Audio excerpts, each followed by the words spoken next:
Assalamualaikum students, welcome back to the learners academy.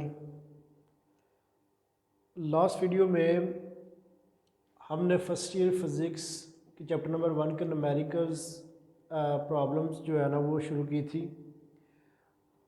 जिसमें हमने जो है ना वो 1.1 और 1.2 फर्स्ट वीडियो में डिस्कस किया और उसके बाद हमने 1.3, 1.4 और 1.6 को हमने जो है वो डिस्कस किया था उससे अगली वीडियो में। आज हमारे पास जो आज की वीडियो है वो हमारी वीडियो होगी प्रॉब्लम नंबर 1.7 और प्रॉब्लम नंबर 1.8 पर। मतलब इसमें हम 1.7 को और 1.8 को डिस्कस करेंगे, सॉल्व करेंगे। हम आ जाते हैं अपनी फर्स्ट प्रॉब्लम की तरफ। जो आज हमने डिस्कस करनी है वो है शो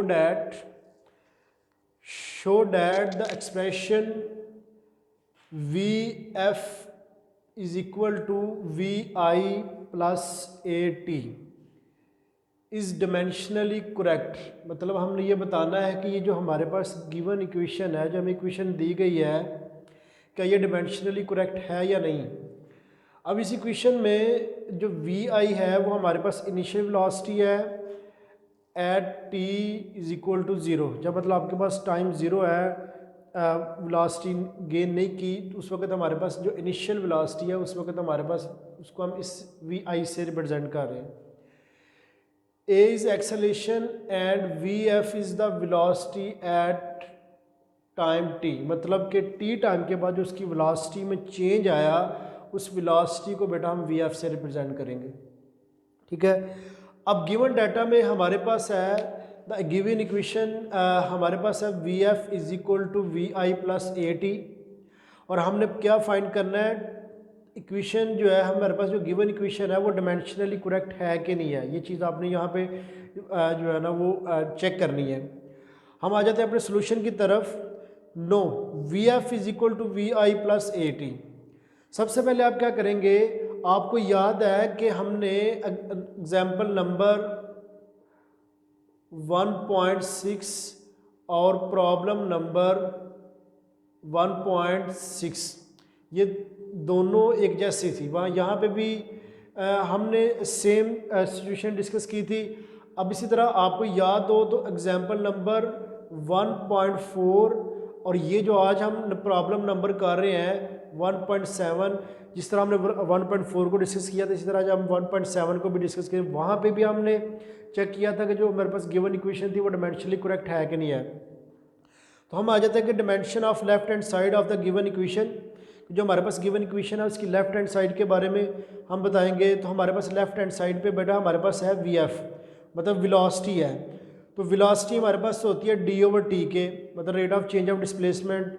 तो डिस्प्लेसमेंट का यूनिट हमारे पास मीटर होता है, टाइम का यूनिट हमारे पास सेकंड होता है। तो मीटर के लिए हम कैपिटल एल यूज़ करते हैं, सेकंड के लिए हम कैपिटल टी यूज़ करते हैं। टी जब ऊपर चला जाएगा तो आपके पास जो आ जाएगा एल टी माइनस 1। इसी तरह हम डिमेंशन फाइंड करेंगे राइट हैंड साइड की।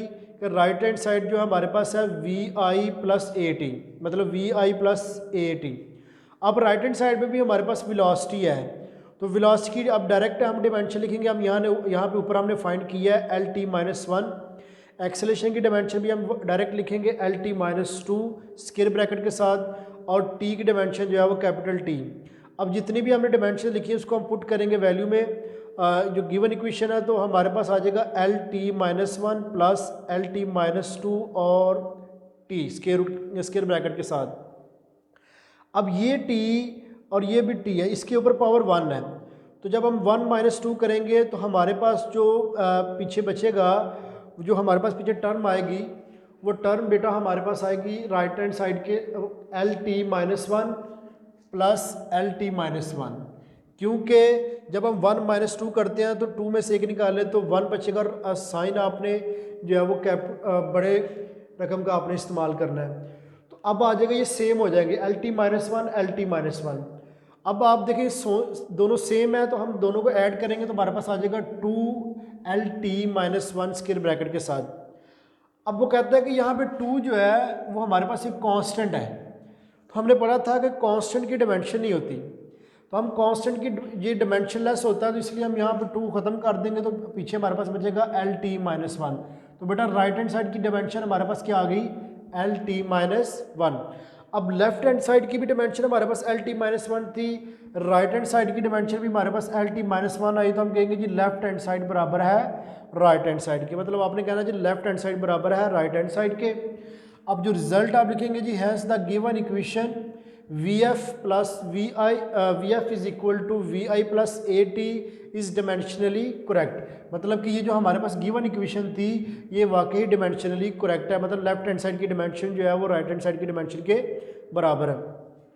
तो ये बेटा हमारे पास बड़ी आसान सी और छोटी सी जो है ना वो एक प्रॉब्लम थी, प्रॉब्लम नंबर 1.7, जो हमारे पास पिछले जो टॉपिक्स जो हमने डिस्कस किए हैं प्रॉब्लम्स एग्जांपल्स उनके रिलेटेड थी।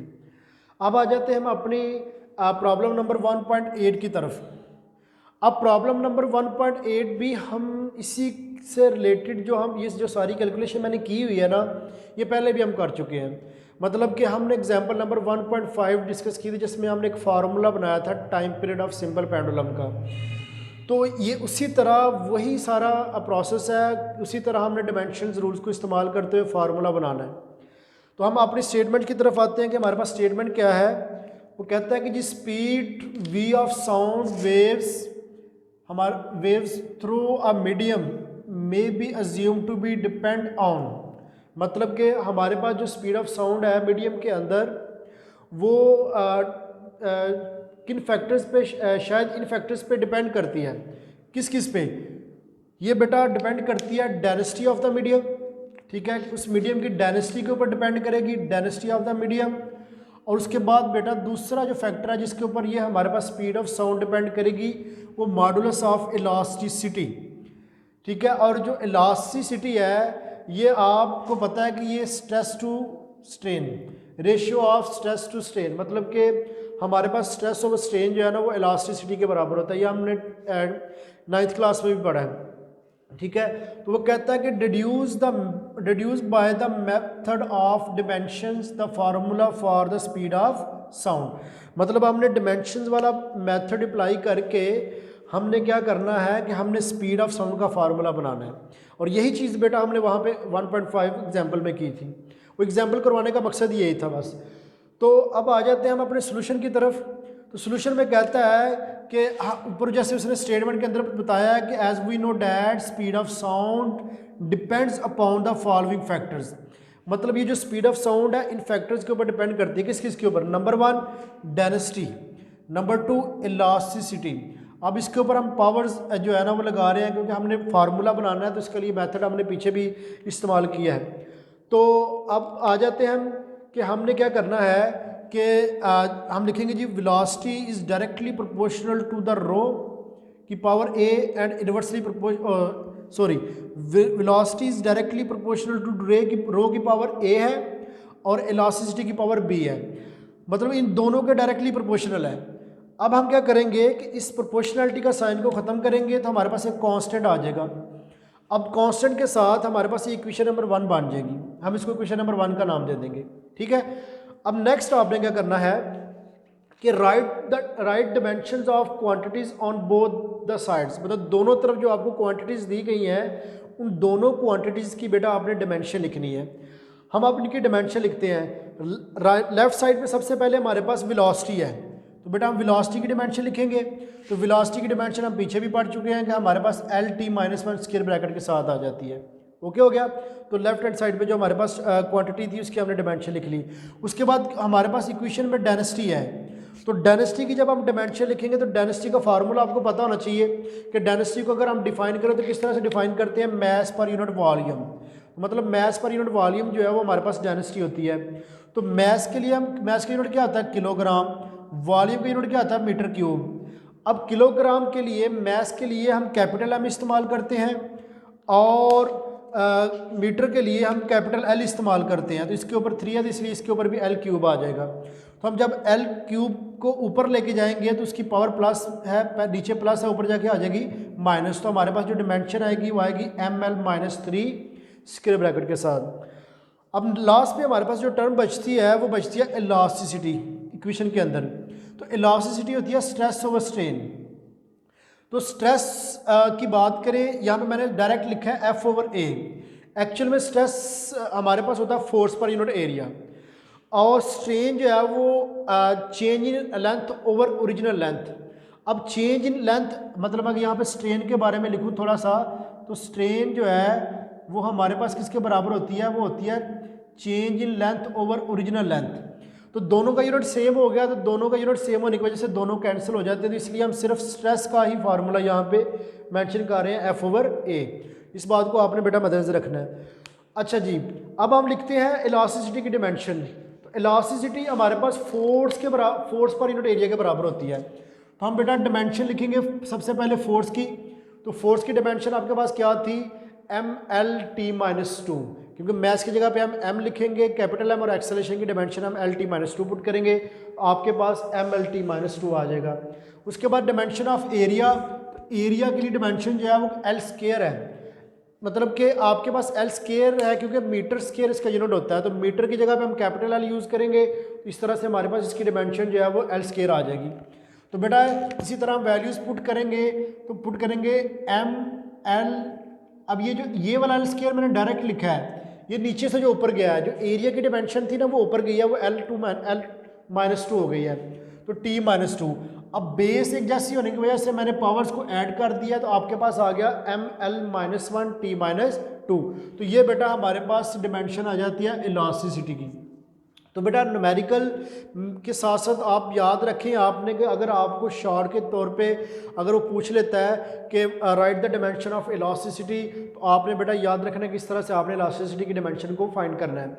अब आपने क्या करना है कि पुटिंग इन इक्वेशन नंबर 1 हमने जितनी भी डिमेंशन निकाली हैं, हमने वेलोसिटी की डिमेंशन निकाली है, हमने क्या कहते हैं उसकी डेंसिटी की डिमेंशन निकाली है, हमने इलास्टिसिटी की डिमेंशन निकाली है।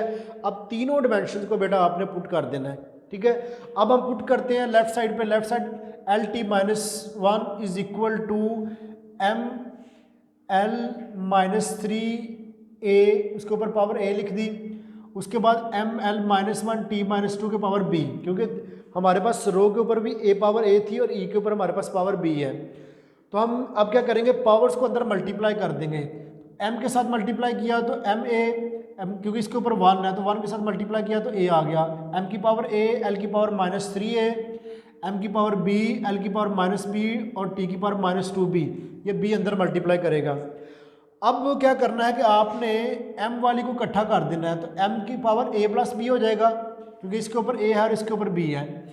अब L की पावर्स को इकट्ठा कर दें, ये L की पावर -3A है और ये L की पावर -B है, तो दोनों को इकट्ठा कर दें, बेस एक जैसी है तो पावर्स को ऐड कर दें, तो -3A -B आ जाएगा। और लास्ट पे T जो है वो एज इट आप लिख दे T -2B, ओके हो गया।